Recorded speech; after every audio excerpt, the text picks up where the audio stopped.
So yeah, let's do this. Okay. Yeah, hello everyone. Welcome to another episode of Chatter. Today I am here with Raffaello Pantucci, co-author of the book Sinostan, which I have been slowly making my way through, and has been, enlightening me about the geopolitics and problems in Central Asia. So it's not something I'd really considered in terms of like China's expansion of their global influence. So it was really like a curveball when it got thrown at me. Like, when did you start thinking about this region as somewhere that was significant for the world? So, I mean, it's a part of the world I've been fascinated by for a very long time. I did a undergraduate degree in literature and a postgraduate degree in international relations and security studies, and I was really interested in doing that, and interested in this part of the world, in Central Asia in particular. I've always been interested in literature about this part of the world. Peter Hopkirk, those kinds of writers writing about these sort of adventurers on the old Silk Roads, and so it was always a fascinating part of the world. And when I moved to China in 2009 to live in Shanghai for a few years, I found a kind of perfect opportunity to really, I managed to get a couple of big projects going that managed to give me the resources, frankly, to travel around the region with my very good friend, Alexandros Petersen, with whom I sort of have co-authored this book. So you went to why did you choose to move to Shanghai actually? Well, as with any move, it tends to be a mix of the professional and the personal. My significant other at the time had gotten offered a job there, so she moved. I found a funding program that took me there as well. It was, a great opportunity. I mean, this was 2009. I'd been living, before that, I'd worked at strategic studies think tanks in Washington and in London. And it was quite interesting to hear what was happening in China. I was doing a lot of work on terrorism at the time. And I thought understanding terrorism in China would be a really interesting thing to do. And so I kind of managed to stick everything together and managed to get myself a grant to go out to China. And then that grant I managed to turn into more things. And it sort of led to 4 years of living in Shanghai at a moment when, I think there was some very interesting things happening, and lots of really interesting things happening in Xinjiang, the western part of China, which is next to Central Asia, which in many ways was one of the things which really drew me to the region in the first place. Had you been in China before you moved there? I think I'd visited once or twice on sort of brief stops through Hong Kong and Beijing from recollection. I can't even, I'm trying to remember now if I'd been to Shanghai before I moved there. I'm not sure I had actually. But living in Shanghai, Hong Kong, and certainly Beijing was interesting. But I mean, Shanghai is a very, very easy city to live in. I hear nowadays it's much more complicated with the lockdowns that they're enduring and what's happening with COVID in China and in the sort of political environment in China in general has, I think, made things more complicated. But certainly at the time, Shanghai was a very easy and welcoming place to sort of move to. And it was, there's lots of foreigners there, and there's a sort of culture of seeing Shanghai as a kind of a gateway for China to the world. So it's always been very open. So it was a very easy move to make, to be honest, and a really interesting time, I think, to be in China, because it was when you were kind of at that moment of things were opening up and you were just on the cusp of this kind of takeoff. And it was before Xi Jinping had come into power. So you had a kind of different political atmosphere as well. So it was a really interesting and fun time to be there. Hmm. Is there a lot of terrorism in China? You said you were over there doing a thing studying terrorism in China. Yeah, is that widespread? Well, it's not really, to be honest with you. I mean, terrorism in China is a marginal thing, really, but it does exist, and one can't say it doesn't completely exist. I mean, in some ways, you have to first think, well, how do we look at terrorism? What does terrorism mean? And, I'm not going to get too bogged down in that question, because as an academic, I could bore you to tears with long definitions and descriptions and so forth. But to be simple, from Northern Ireland, I could give you a lot of very emotional. There we go. Exactly right. So I think you got a very strong sense of it already. There's no need to bang on about the definition one. But if I look at it from the Chinese government perspective, they would say there's lots of different things that they would put under the branding of terrorism, which is basically anything that you define as sort of politically motivated violence. If we instead look at it from the Western lens, right, which would be, let's look at what we call international terrorism, jihadist terrorism, Al-Qaeda, ISIS, that kind of stuff. Well, there is a group in that has links to China which calls itself the Turkestan Islamic Party, that the Chinese government refers to the East Turkestan Islamic Movement. But broadly speaking, it's Uyghur dissidents. Uyghurs are a minority community in China that I'm sure people have heard of, that gets a lot of attention now because of, frankly, the crackdown that's going on against them by the Chinese government. There's roughly 10 million or so Uyghurs. They mostly live out in Xinjiang in Western China, which is the region that's next to Central Asia. And historically, they have had kind of, there have been instances where they've tried to break away from China, and they've created sort of small separatist statelets. In more recent years, they'd aligned themselves, frankly, with some of the militant groups that were gathering in Afghanistan. And in pre-9/11 Afghanistan, there were training camps where Uyghurs and others were fighting and training alongside the Taliban and alongside Al-Qaeda. And some of these individuals were involved in violence against Chinese interests and nationals in Central Asia in particular, but also in China. Now, it becomes very difficult to pinpoint exactly which incidents are terrorist versus which incidents are, frankly, unhappy Uyghurs just rebelling against the state or being sort of unhappy at their lot in modern China, because the information around incidents is very sort of sparse. But there is a group out there that, as I say, calls itself Turkestan Islamic Party, that does have Uyghurs fighting alongside it, that at the moment has quite a strong footprint in Syria, has a more limited footprint in Afghanistan, and does talk about trying to sort of attack China as part of its sort of global jihad. So that group has always existed. Now, in 2009, around the time I'd actually moved to China, there was some large-scale rioting out in Xinjiang, in Urumqi, the capital, in July of that year. And this, was a kind of a protest that was locals who were protesting, Uyghurs who were unhappy, who frankly have always been a bit unhappy living in China because they feel like their rights aren't observed and they're seen as a minority community that's kind of oppressed. But there were Uyghurs apparently working on the other side of China in Guangdong who had, been attacked. And I think even murdered in some cases. And this was linked to some incident that had been reported happening. So a protest happened in Urumqi. That protest escalated to a riot. That riot led to somewhere in the region of 200 people dying.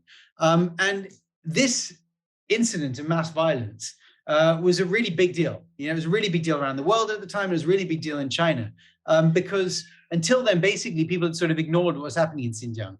But this really brought it to international attention. And unfortunately, what happened after this was you started to see more and more instances of violence around the region.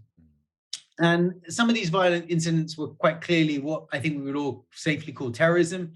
Groups of guys driving a Jeep through a crowd in a market, throwing bombs out of it, stabbing at people, attempted suicide bombers. But some of it was, small villages where, frankly, the police were cracking down. The locals got very unhappy, went and attacked the local police station, and it became a kind of mini insurgency. But all of this kind of violence really started to escalate. And from a Chinese perspective, all of this was terrorism. Whereas in reality, some of it, yes, you could make a sort of case. And in some cases, some of the militant groups have released videos where they claimed specific instances and said, oh, that was us, or that was a guy linked to us. But in other instances, it really was hard to discern, whether it was just an act of sort of public unhappiness, really, that escalated because of the sort of tension in the situation. So that is kind of the terrorism story in China. And unfortunately, the sad codicil to all of this, and, is that, the Chinese government reaction to this has been twofold. And part of this was the foundation in some ways of the research of the book, is that, from a Chinese government perspective, how do you deal with this problem? And they've kind of approached it on a two-track way. And track one is a heavy security crackdown, right? And that's a heavy security crackdown that we can all imagine, very heavy policing presence, lots of armed cops. I've been visiting Xinjiang since about 2009 or so. And I visited basically every year from then until about 2017, I think. And what was striking was each time I went, the security was tighter, much more visible, armed guys everywhere, security at the airport. The layers would start earlier and earlier and earlier on your journey. It was a really sort of tight. And so there was the heavy security crackdown. And a part of that is also what we see being reported a lot now in these re-education camps and some of these other stories of kind of, mass incarceration that we're seeing out there. From a Chinese perspective, this is all counterterrorism policy. They're trying to deal with people who they see as, being part of a group that is unhappy at the state, that has separatist tendencies and terrorist tendencies, and they need to clamp down on it. But the other side to that is, in the longer term, the Chinese government recognizes that if you're going to deal with the problems that underpin this, which is basically an unhappy community, you're going to have to make them happy. And to make them happy, you basically need to improve their economic lot, and so, well, one can dispute whether that's accurate or not, but I think in their Marxist conception, that's it, right? If you have the means, if everyone's, rich and prosperous, has a job, a house and a car, then they won't want to rebel against the state, right?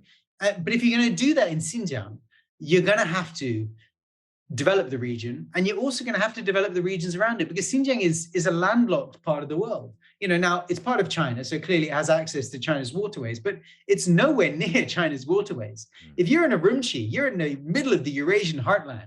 You're really as far away, you're 5 or 6 hour flight from Shanghai or Beijing. You're 2 time zones away from Beijing itself, even though actually China all is under 1 time zone, but really everything in Urumqi is 2 hours behind. You're quite a landlocked part of the world. So if you're going to open this region up, you're going to have to basically try to develop the region next to it. And that is really the kind of foundational idea of the book. This idea that China's trying to develop Xinjiang, it's part of Central Asia. But to do that, you need to connect that region to the world. And to connect that region to the world, you have to open up infrastructure, routes and markets into Central Asia and beyond to the prosperous European markets at the other end, or Russia. And that ultimately will help kind of improve prosperity in Xinjiang, and ultimately, from Chinese government's perspective, help stabilize it. Okay, so I wanna get to the very long answer. Yeah, a short question. That's fine. Like, I mean, this is what podcasts are for. Give as long an answer as you want, man. I think there's a Joe Rogan episode with Edward Snowden where I think Joe Rogan is like about 3 minutes of talking time, and then it's just Snowden like spitting things at him for like 3 hours. So this is fine. Don't worry. Great. It sounds to me there like you're suggesting that the development of a lot of parts of Central Asia, and that kind of Eurasian zone plateau with like Kazakhstan, Turkmenistan, etc. in it. It sounds like you're suggesting that the development of that area isn't as much about the Belt and Road Initiative and the New Silk Road and this sort of like flow from China through to Europe and Africa. It sounds like the development of Central Asia is less about that in your mind than it is about Xinjiang and creating a prosperous way for that region to grow and become more affluent. Is that what you're saying? So, I mean, I think I look at it a different way. I'd say, this is the first place the Belt and Road started. This is where it started. This is where the idea was born. It's always important to remember, when Xi Jinping went out in 2013 and gave the 2 big speeches, which became the foundational documents of the Belt and Road. In September 2013, he went to Kazakhstan, what was then called Astana, but is now called Nur Sultan, and gave a speech at Nazarbayev University where he talked about the creation of a Silk Road economic belt. And then a month later, he went to Jakarta, and in the parliament there, he gave a speech where he talked about the creation of a 21st century maritime Silk Road. And these 2 speeches become the kind of foundational documents or foundational things, concepts of the Belt and Road Initiative, right? So the belt is, the 21st century maritime Silk Road. The belt, that becomes the belt thing, and the road. I'm sorry. The belt is the Silk Road economic belt, and 21st century maritime Silk Road becomes the road, and that's the Belt and Road. And so these 2 are kind of the start of it. And I think there was a reason why he did the first speech in Kazakhstan, because I think what had been happening in Central Asia for, I would argue, a decade or more before, was the model that they then said, oh, this works here. And it seems to be doing something. And it's quite a positive way of articulating your foreign policy. Because essentially what you're saying is, we're going to help you build infrastructure. We're going to help you fund that infrastructure. We're going to help open up markets, create development. We're going to build prosperity together. We're all going to make money. It's a pretty nice, good, tidy foreign policy vision to sell to the world, right? And that, I think they could see this had been happening in Central Asia for a period of time, and it had been happening kind of because of natural forces, very much driven by domestic concerns that were kind of overspilling into the region next to it. And they said, well, hey, this is a model. Let's turn this model into our global vision. And it becomes Xi Jinping's foreign policy idea, his big idea, that becomes the Belt and Road Initiative that then, I remember when I was living in China at the time, and traveling to it much after he gave those speeches, and what was striking me was every institution I would visit had a Belt and Road center of some sort or another. Everyone had a Belt and Road thing, because it was clearly the leader's foreign policy idea. But the interesting thing from my perspective was it started in Central Asia, and it was very much kind of putting a brand on something that had been happening in Central Asia for the decade or more before, and then internationalizing that brand. So maybe it would be useful here, just for people who maybe aren't completely familiar with the Belt and Road Initiative or the Silk Road. Just, do you want to like lay out like what it is that they're building and what it is that they're imitating from the past, like this sort of notion from the ancient world through to like the thing that they're trying to replicate in the modern day. Do you want to lay that out for people a little bit, just to give a bit more context to what we're talking about? Sure. So, I mean, of course, the ancient Silk Roads are, these very mysterious routes, trekking across Eurasia, where you have, these caravans of camels taking silks and spices and goods back and forth, from the east over to the west. This is famously the routes that Marco Polo trod, back in his earlier years. I'm completely forgetting what years it was, but a very long time ago. And those kinds of roads, these are the ancient Silk Roads, these long transport routes that brought prosperity and brought ideas and goods across the kind of Eurasian landmass. And the Eurasian landmass, is basically, what the great British geographer Halford Mackinder describes as the world island, which is basically a piece of land that sort of encompasses Russia and then China down below, and then over to sort of Western Europe. That landmass is all one contiguous mass, and the Silk Roads essentially traverse that territory. Now, in more modern times, that terminology has kind of been adopted a number of times by various governments as they try to articulate kind of strategic visions for engagement across this territory. And lots of people have tried, frankly. Back in the 1990s, actually, the Chinese and the Japanese had a different interpretation of the Silk Roads that they were pushing, which was one bringing Central Asian energy across China to Japan. In the 90s, of course, Japan was the big boom economy that everyone was sort of looking for, and they needed all these resources. And then in the early 2010s, in the early 2010s, the Americans articulated the idea of a new Silk Road, where they talked about building basically a north-south corridor across Afghanistan, connecting Central Asia to South Asia. And this was really about trying to help connect up Afghanistan, a country that, of course, the United States was involved in a war in at the time and was trying to stabilize, and thought, well, economic prosperity might help that. And then lots of other, institutions who tried their own versions of this. The Asian Development Bank, the IMF, others have all had various kind of Silk Road concepts. But I think the one that really sticks, and that I think has captured it at the moment, is the Chinese vision, this Belt and Road Initiative that tries to rebuild what they call the new Silk Roads, which is essentially about doing connectivity and prosperity. And what does it mean in sort of practical terms? Well, I think the shorthand is that it's really more of a concept and a vision rather than a specific project. And I think this is where people come a cropper, because they think, oh, the Chinese are talking about this Belt and Road Initiative. It's a specific project, to do a series of things to then get to an end goal. It's not really. It's really about how China is articulating its policy of going out into the world at the moment and saying, we're all about connectivity and prosperity. And that is the key thing underpinning Chinese foreign policy at the moment. And that is, this is the Belt and Road Initiative. Okay, that's a great explanation. So would you say that the goal here of the Belt and Road Initiative is more driven by foreign or domestic policy? Because this is one of the tensions that I'd sort of kept seeing popping up in the book, where like one thing would be sort of highlighted for or seem to be for like a specific domestic reason or something like local to that region, and then it would turn out, then you sort of look at the bigger picture, and perhaps it's part of like a wider attempt by China to, it's not even like curry influence, it's like prevent opposition to their other, shall we say, misgivings on the global stage. It's like, so what do you see driving this at the center? Do you think it's just both at the same time? I mean, the way I'd say, I think about that, I'd say, well, what country does its foreign policy for entirely altruistic reasons? Most countries, to be honest, are quite selfish in this way, and understandably so. You know what I mean? You spend taxpayers' money, you're doing things, with in advance of national interest. Politicians are voted in by their publics, or they're ruling over their publics if they're in an authoritarian context. So they have to answer to their public, and that's the kind of priority. So I think from the Chinese perspective, the whole concept of the Belt and Road is about about, as I say, engaging with the world, and engaging with the world through this vision of connectivity and prosperity. But it has solipsistic interests within that.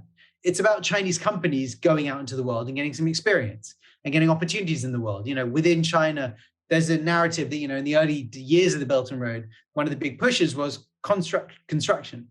And this was in part because there'd been a real surfeit of construction at home in China. And so you had a lot of companies that were kind of starting to run out of stuff to do, and you need to keep them occupied. And these are big companies employing hundreds of people, hundreds of thousands of people, and the Chinese government needs to keep them moving. And so this is a way, you extend a loan to country X to build a road, and you put within that, contract a stipulation that, you will use one of our companies to do that. And so that helps kind of keep the company employed and keeps the money circulating, and, keeps it good. And I'd say this isn't unique to the Chinese. The idea of linked loans is something that lots of other countries do as well. It's, quite a frequent stipulation, and it makes sense. You're not just trying to give money away. You're trying to make sure that your system benefits. Again, publics don't appreciate it if you're just kind of throwing your nation's wealth to other poorer countries. It's something you think about. In the UK, there's a big debate about raising or lowering the percentage of GDP that's spent on aid. It's a controversial question. I can well understand it. So I think that the whole point about this is really about it is about China kind of externalizing. And I think the point about Central Asia specifically is I think that for Central Asia is particularly important within this context. So when you think about an African context, or you think about a European context, they're kind of far away, and so there's distance. And so the kind of Belt and Road stuff there is important, but it's important in different ways in a way. Whereas in Central Asia, it's next door. And it's a part of the world that China is intimately attached to, both in terms of sharing direct borders, but also in terms of, communities. So, in the countries of Central Asia, Kazakhstan, Kyrgyzstan, Tajikistan all share borders directly with China. There are Tajik communities in China. There are Kyrgyz communities in China. There's about 1 million Kazakhs in China, and these are ethnically Kazakh people. And similarly, there are ethnically Chinese people living on the other side of the border. Now, some of them are quite recent migrants, but some of them go back. The point is China is very tied to this part of the world. And so the investments here, the kind of Belt and Road stuff here, has a different level of kind of importance in a way, because it is tied to kind of domestic stability, specifically in trying to bring prosperity to Xinjiang, but also because this is not a part of the world where the borders are as clean as you see kind of drawn on the ground. I mean, there is a specific border, it's police and it's guarded and so on and so forth, but the communities and the interlinkages are quite strong back and forth and go back quite a long way, and means that, it's a part of the world that China is really kind of intimately tied to.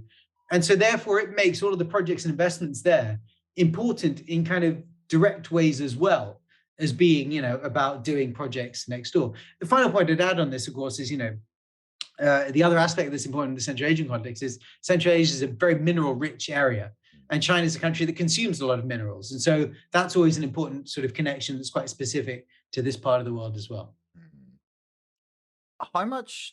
So in the book, you kind of talk about this waning Russian Soviet influence sort of since the fall of, obviously the fall of the Soviet Union in 91. I'm going to say 91. It was, yeah. Dissolution was in 91, yeah. And the Berlin Wall came down 91 as well, actually, didn't it? Yes. Pretty sure. Gosh, I should know that. Because you two were flying in to record Achtung Baby just as the wall came down. They were the last flight into old East Berlin. That would have been a bit of a thing to be on. Yeah. Quite a trip. Yeah. So this waning of influence from Russia has obviously been accompanied by China attempting to expand their sphere of influence in the region. How much do you think they've succeeded?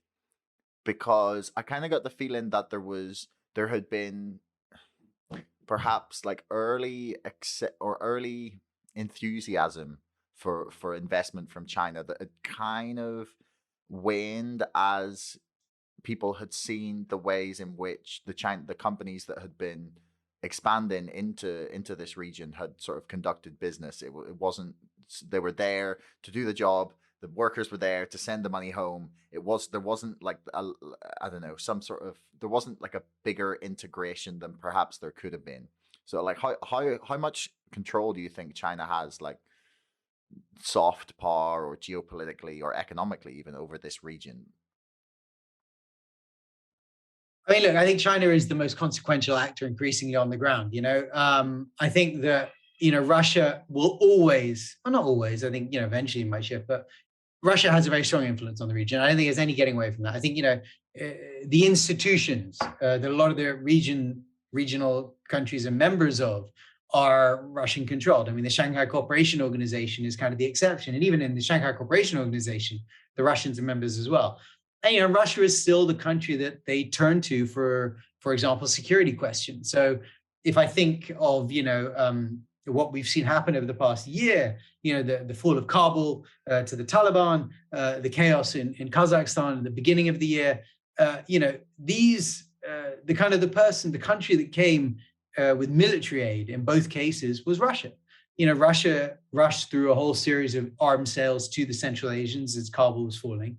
Russia started a joint training exercise with the Uzbeks and the Tajiks, both of whom share borders with Russia. With Afghanistan.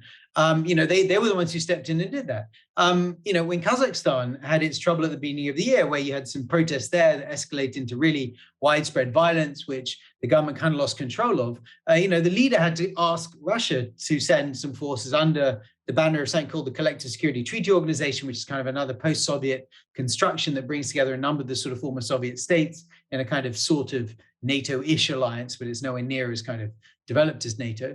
It was Russian forces that deployed. It wasn't Chinese ones. And so, Russia still has a very important role to play in the region, and it continues to have a strong connection there. And of course, Russian is still a very widely spoken language across the region. And, there's huge amounts of migrant laborers that go to Russia. And if you look at like a country like Kyrgyzstan or Tajikistan, depending on the calculations, like a third of their GDP is generated by remittances from migrant labor. So young men and women from these countries going to work in Moscow and then sending money home. In Uzbekistan as well, it's a smaller proportion of GDP, but it's a huge amount of money. And, you're talking about 6 million people who basically live and work in Russia, sending money back to the region. So Russia has a very strong connection there. I don't want to discount that. But I think if you look at China and the way China's influence has grown over the past few years, it is clearly the one that is coming with the new big development projects. It is the one that's offering new roads, new tunnels, new big loans extended by its policy banks, which then its companies can come and develop. Companies come and build. It is, and that's been the story for the past, I'd argue, 15, 20 years almost now, right? But it's a story of sort of constant upwards trajectory from a Chinese perspective. Now, how's that received by the locals? Well, I always found at a governmental level, it was pretty well received, actually. These are countries that need investment, frankly. They have infrastructure problems. They have, things they want to build, things they want to do. And there aren't that many lenders out there. I mean, there's, some European ones and some American ones. And that's, something that they do tap regularly. But, China, the kind of level of investment that China offers sometimes, and the level of kind of opportunities it offers is different in some ways and is more substantial and comes often with less strings attached, which they like. So, at a governmental level, I always found positive perspectives of let's try to get China in and try to get Chinese investment. Where you find negative things is at a grassroots level, where you'd find often where the project had been implemented, there were problems. Like, I remember stories in Kyrgyzstan of infrastructure, of, energy projects or refineries that were being built, which had kind of polluted local waterways, and really done a lot of damage. And the locals, were suffering as a result of that. Or in other cases where you'd see regular stories of spats between locals and Chinese workers who were working on similar companies together because,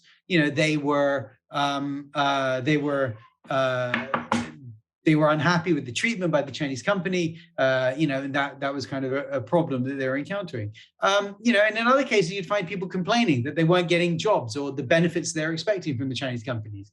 And I remember in one particularly catastrophic incident, there was a big the power station in Bishkek in Kyrgyzstan that was refurbished by a Chinese firm.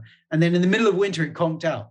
Now, this is the Eurasian steppe. This is not a warm place in winter. This climate is what cold weather clothing was designed for. So to have an energy station conk out in the middle of winter, not a good look. And then when they looked into it, they discovered there'd been massive corruption around the project and huge amount of wastage and so on. So there have been some pretty big problems there. And so that does, of course, translate into sort of unhappiness on the ground. But the other side to that offer is that there have also been some really game-changing projects. Some of the infrastructure that's been built has really transformed connectivity and transformed the lives of people in these countries. In parts of in Tajikistan, for example, some of the agriculture projects that have been done have basically rehabilitated land that was no longer arable. That now means you get all-round, vegetables in the markets there, whereas previously you didn't in some parts of the year. There's tunnels that they built in Uzbekistan or in Tajikistan that have connected parts of the country that are going to save, in the longer term, millions of man hours in terms of journeys. So there are some real benefits that come from the infrastructure there, but there are also problems. And unfortunately, for a lot of locals, it's the problems that you see, that end up ultimately being the ones that bother. So I always found this kind of dual perspective, where at a governmental level, there's sort of leadership, elite level, they're broadly quite positive. But when you go down to the grassroots level, you did find pockets of complaints, but you also found pockets of people who found real opportunities. Yeah, I mean, I guess that's probably always the case with these things that, it's not one good or bad thing. Like there'll be some people who have managed to benefit from it. There'll always be winners and losers, basically, I think is what I'm saying. So, yeah. What's really interesting? When I was reading the book, I still am reading. I find that I was reading about Central Asia in a way that I had never heard anyone speak about this region. And I'm not quite sure why that is. Maybe that's like my own limited, like, I don't know, geopolitical education or something. But, I've heard people talk about, say, Afghanistan or Syria or Turkey in conjunction with each other. And I was looking at the map there whilst you were talking earlier. And I'm going to get it up actually here for people while I talk about this. So it's stunning how close that this region is to Europe, right? And the fact that we no one ever mentions about they don't talk about like Afghanistan, Iran, those combination of countries, and then obviously Turkmenistan, Tajikistan, Uzbekistan, all the places that you sort of focus on a little closer in the book. No one ever talks about it because it's like a gateway between the two of them and to Africa. And obviously, like, as you've mentioned, like that's part of why it was a big trade route in the past and why China are trying to make it a thing again. Why doesn't anyone talk about it like this?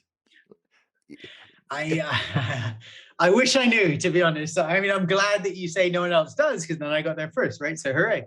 That's always a good thing, right?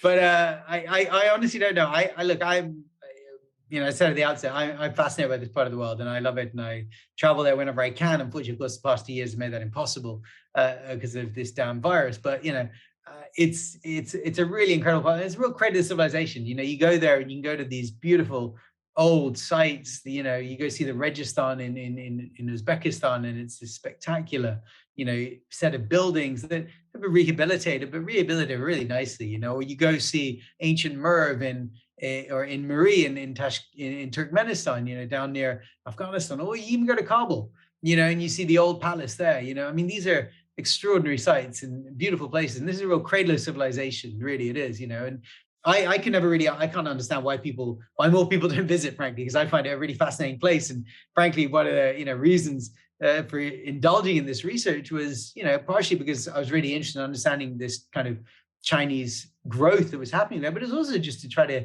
appreciate the region, which has this extraordinary natural beauty as well as historical beauty. And, I suspect that it tends to fall between the cracks because, if you ask most people, I think, I'm probably showing my age a bit here now, but, what do they think of Central Asia? They probably think of Borat, right, in Kazakhstan.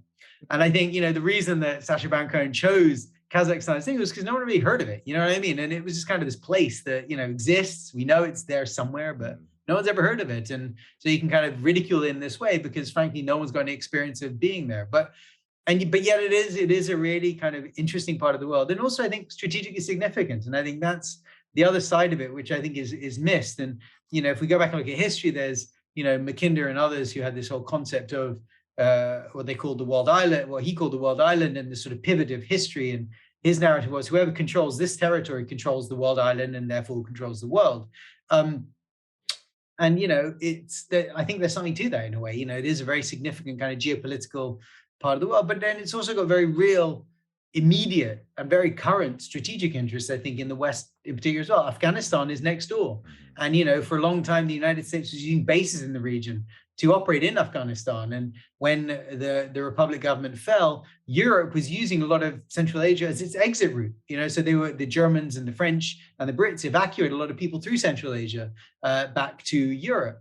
So it's always it's important. And even nowadays, when we think about the big, great power conflict that we're locked in, right, against China and Russia, well, they abut this region, they're top and bottom around it. And they've got an interesting set of insights and connections to it that I think is a kind of missed strategic opportunity. So I don't know why more people don't sort of cover it and are interested in it. But my suspicion is I think that it's just kind of remote and people haven't sort of conceptualized it. But then also I think there's an element of the Russian and Chinese influence is quite strong. And so there's a sense that, well, that's just kind of that part of the world. Yeah. And I think this belies our habit of thinking of the world in kind of blocks, and a kind of Western bloc and an Eastern bloc or an axis and whatever. And I think we tend to kind of group them in that block. And I think that's wrong, because actually it's not a region that necessarily immediately goes in that direction. I guess it hasn't yet been colonized by British holidaymakers. And therefore, it would be one of the few places I would go in the world, and I would be concerned that there wouldn't be an Irish pub. Oh, actually, you would be surprised. You would be very surprised. The Irish pub is a great export, frankly, and I've seen it in lots of places. And it's funny you should mention that on the travel side, because on the tourist side, because in Turkmenistan and Ashgabat, one of the funniest occurrences I had traveling there, I had many actually, because it's a very curious place, was we had Turkmen Airlines runs a route from Birmingham through Ashgabat to Amritsar. Right. And in Birmingham, I'm sure there's a very big Indian community, and they all want to go to Amritsar. And so there's a huge amount of people who use that route. And so there was times when I'd find myself, late at night in Ashgabat airport waiting for a connection, and suddenly this huge crowd of, Indian Brahmis would show up, waiting for their connection through to go to Amritsar. So, there are some British holidaymakers there. Hey, maybe I'm underestimating. Like, what drew you to the area in the first place? Like, where did you first go? I'm assuming that when you were thinking about doing some research, you weren't just on holiday, and after like the fifth trip there, you couldn't keep brushing it off as research trips. What made you go to be honest, I think the first the research for this, I think the first was it Xinjiang or was it Kyrgyzstan? I think I'm gonna have in Kyrgyzstan, I think Kyrgyzstan was the first place to visit, in Bishkek, because it is the most accessible, and there's a lot happening there. Lots of international NGOs, think tankers, researchers, journalists are based there, because it's a country which has issues and, some political issues too, but it's relatively open. And it's got a government that, has elections every 4 years. Those elections, unfortunately, usually marred by violence, but they do have elections. So there is that kind of, so it's quite an open place. So that was the first time I think I visited. And then, but in China, it was really about Xinjiang. And Xinjiang was where I went a lot in the first instance. How much would you say Xinjiang has changed in the time since you started writing the book? Is it basically unrecognizable in some places? Because that's the impression I've got, like from just a few like anecdotal people that I've spoken to from the area, and from the book, I got the impression that there was some places that were really resisting the development in a way, and a lot of places that were just getting bulldozed over before they could say no. So I mean, I think it has changed a lot. The most visible change I always noticed was the security, frankly. So the first times I visited, it was after the riots in 2009, so security was an issue and everyone was talking about it. But I mean, it was fairly lax. You know what I mean? It was like you would go to a place, there was airport, there's little airport barriers everywhere.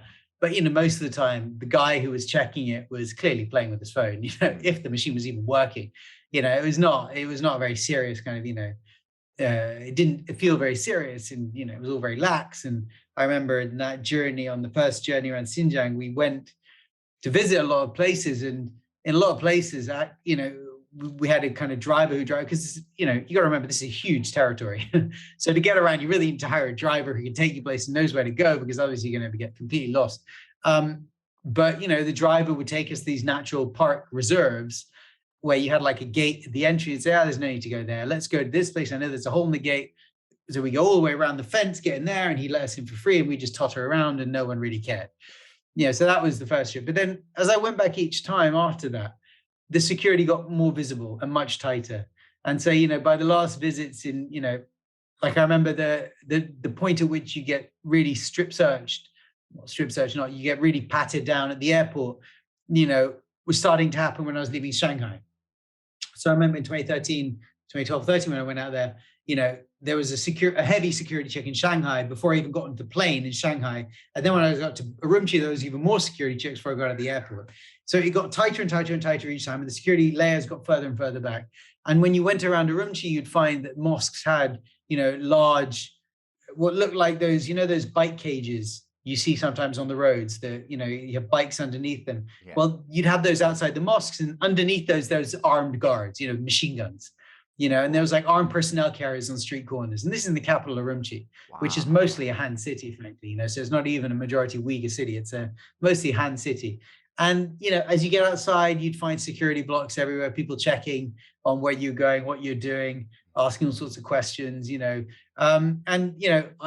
last visit I did was, I think, 2016 or 17, I can't remember now. And it was really a very short trip through Urumqi, so that's all I saw. But other friends who got out told me about the high levels of security that you'd find outside.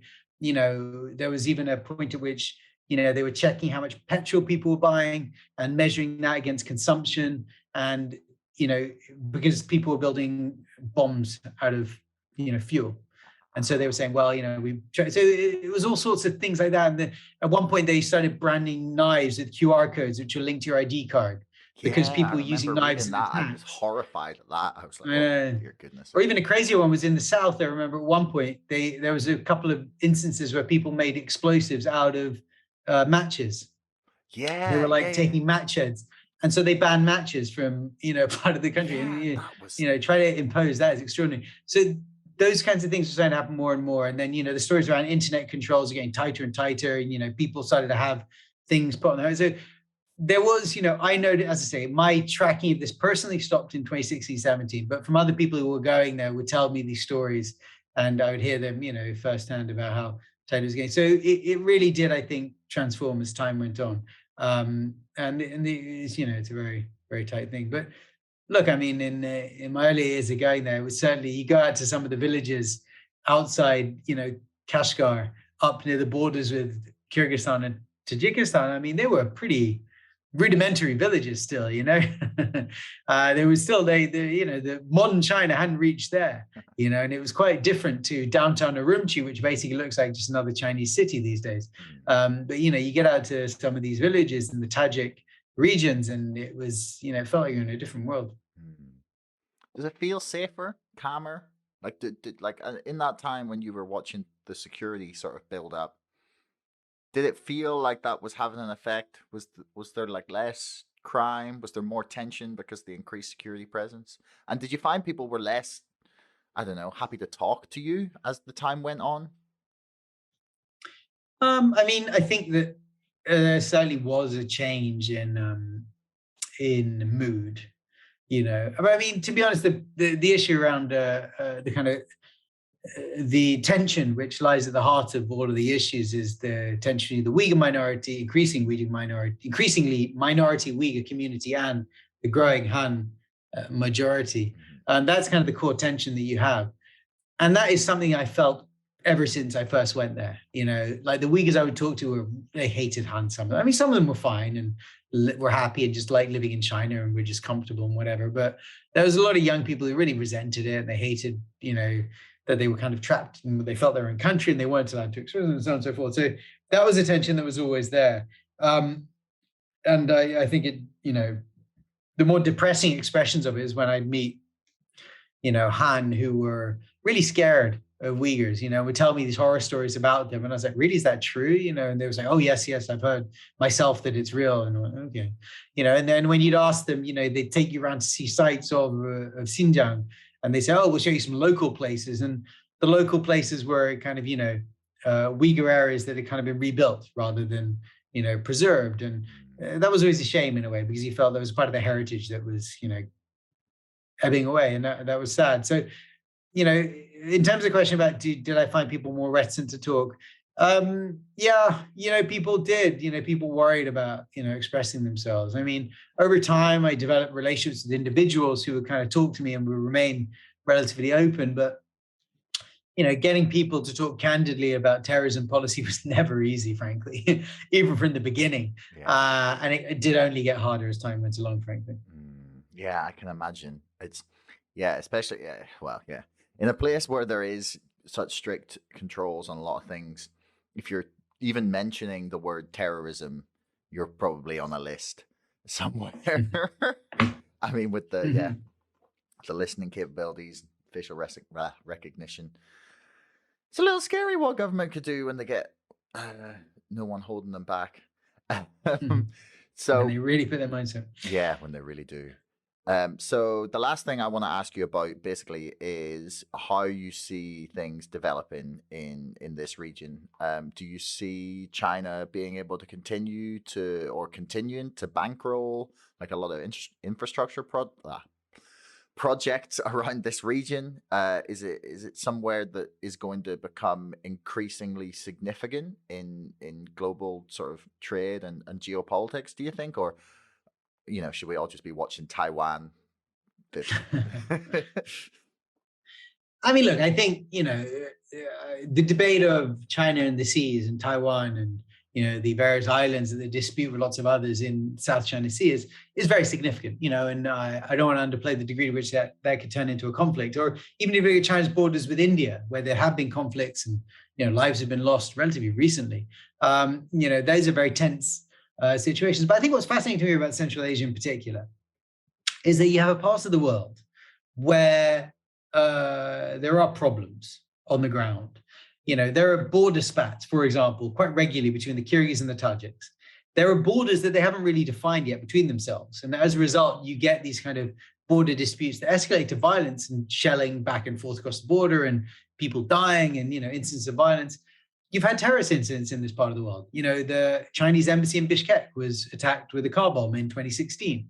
In Tajikistan, there were Western tourists were murdered in a very horrible ISIS-inspired attack in, I think it was 2018 or 19. There are problems there, real problems, and you've got in Kazakhstan, as we saw at the beginning of the year, there was a very shocking and surprising sudden level of quite substantial instability. And of course, Afghanistan, which has been a country which has now been taken over by the Taliban, but we're already seeing problems from Taliban-ruled Afghanistan go into in Pakistan for certain, but also north into Central Asia. There was an incident with the Islamic State group in Afghanistan claiming to launch some rockets into Uzbekistan just a couple of days ago or yesterday. So as a region's got lots of problems, lots of really difficult security problems, tensions between communities, borders that are still a bit kind of ropey, and when I'm talking about a region, I really would stretch it down into Pakistan actually as well. And it's a region where China is becoming the kind of most consequential actor on the ground. And yet China isn't trying to address any of these issues. The only way China worries about any of these issues is when it impacts China's interests. And China's interests are quite narrow. It's about domestic security, or it's about Uyghurs, or it's about its interests getting directly struck. It doesn't really care if there's a Taliban government in Afghanistan or a republic government in Afghanistan. They were working quite comfortably with both, frankly. They were working very closely with the Republic government. They were the biggest investors in Afghanistan when the US was supposedly in control. They were the ones who were offering the big infrastructure projects and investment projects there, which actually never took off, but on paper were the biggest ones being attempted. And that government falls, the Chinese flip perfectly over to start working with the Taliban government instead. And in fact, rolling over the same projects and now talking about doing them with the Taliban government in charge. So they're not interested in trying to resolve the problems on the ground. If the Taliban want to let girls go to school, great. If they don't care. If the Taliban have an inclusive government, good. If they don't care. We'll just deal with whoever's in charge. And this is kind of the issue, is that, you've got this power, which is becoming the most consequential player on the ground, in economic terms, in strategic terms, because, I think we're going to see a waning of Russian power, frankly, in the wake of what's happened in Ukraine. And that will mean Russia will be a different player and will be more dependent on powers like China or other relations, and will have to some degree, work a new way for itself in the world. And, China's going to be the big dog and the big player in this neighborhood. And it's not a power that's interested in trying to fix problems. It's their approach to things as well. Countries should have their own history and let it play out and see what happens. And we'll just work with whoever's in charge. You guys tell us who you are putting in charge and we'll work with them. And they don't really mind about, human rights questions or civil society questions. They matter when they impact what the Chinese are trying to achieve. So for example, there were some really interesting examples in Kazakhstan and Kyrgyzstan where I found that, the Chinese companies had so many issues, on the ground in doing a project, that what the Chinese company had done was essentially done a whole bunch of corporate social responsibility projects, building schools, giving out stuff to the locals to kind of make them happy so that they would let them get on with the project that they were trying to do. But it was done for that very kind of narrow, interested perspective. Now, maybe this is an approach to the world. Maybe the Western approach of trying to fix the world or do things, change places is incorrect and misguided and has only led to misery and failure. But, I worry that the consequences of just letting things play out is, chaos and instability. As I say, in Afghanistan, the Taliban taking over is not, it's led to a drop in violence at the moment. But I worry already about how instability is starting to show up in neighboring countries from Afghanistan. And that's only going to get worse, I think, as time goes on. And who's going to come and deal with that? I don't think the West is. I think the West is going to only come and look if suddenly Al-Qaeda starts to rebuild bases or terrorist groups that want to strike the West start to reappear. You might see some drone strikes. You might see some special forces, but they're certainly not going to go in heavy again in the way that they did after 9/11. So who is? Russia is not. They've already tried that. It didn't work out. You're going to end up with a potentially very chaotic situation where China is the kind of big superpower that sits next door. And yet it's not interested. And that is kind of the subtitle of the book. It's this whole idea of an inadvertent empire where China is becoming the most consequential player, but it's happening in a way that China doesn't seem to care about or have a complete strategic direction for, except in so much as it affects its direct interests. And so I think that's the interesting thing to watch going forwards. You've got this part of the Eurasian heartland where China is becoming the big player, and yet is not interested in some ways in the same way that Western powers are interested in trying to change and fix things. Yeah. And I mean, that's in a very traditionally stable and peaceful region of the world. So things are going to get worse. I mean, that's not exactly a good sign. Yeah. But I guess we'll see how everything plays out. So yeah, everybody, check out the book Sinostan. Hang on, let's get it in camera. There we are. Sinostan, China's Inadvertent Empire. Brilliantly written. And I was trying to sell it as a good read to my housemate the other day, and she was just like, whatever way I was explaining it, she was like, that sounds awful. And I was like, no, it's actually really interesting. He was like, okay, Josh. He was like, yeah, it's about trade and economic development in Central Asia. It's, yeah. But it's really good. So everyone check it out. Thank you. Thank you very much. Thanks for your time. That's very kind to hear. Thank you. Thanks for the invitation. Thanks for making it all the way to the end of the podcast. If you want to leave us a comment, that would be awesome. Please like, share, subscribe, and if you're listening on Apple, please leave us a review. Until next time, thanks for listening.